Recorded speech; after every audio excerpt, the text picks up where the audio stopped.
All right, thanks and welcome back to World Chronicles as we get into another what if myth. This is an intriguing matchup between Apollo, the Greek god of light, versus Bathala, who is a creator god in the Philippines.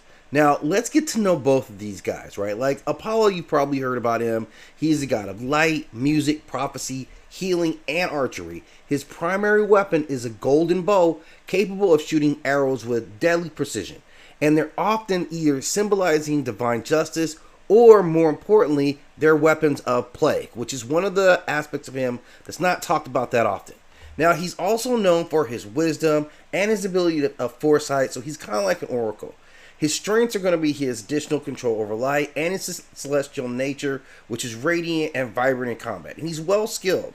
His healing ability allows him to recover from wounds, and his strategic mind and prophetic abilities give him a tactical edge. Now, going against Bathala, now this is a supreme deity in the Tagalog mythology, credited with creating the world and the forces of nature. As a creator god, he has command over life, nature, and weather, right? Remember that, and wields immense elemental power.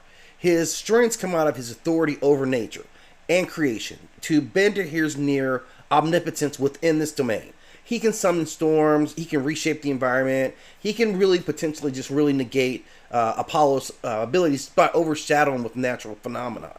Now, he's not necessarily a warrior fighter in the class that Apollo is, so that's what makes it interesting.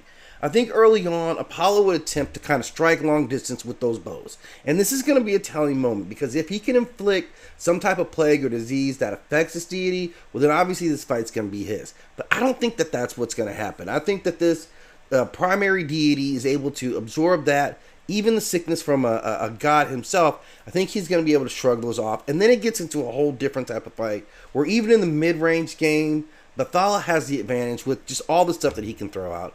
Just, overall, he's just a deity on a grander scale. So my verdict is, in this one, this is not a good matchup for Apollo. This isn't really his fight. He's going to put up a good fight because of his strength and because of his intelligence and combat skills, but that's as far as it'll go. He'll have to bow to the Tagalog deity on this one.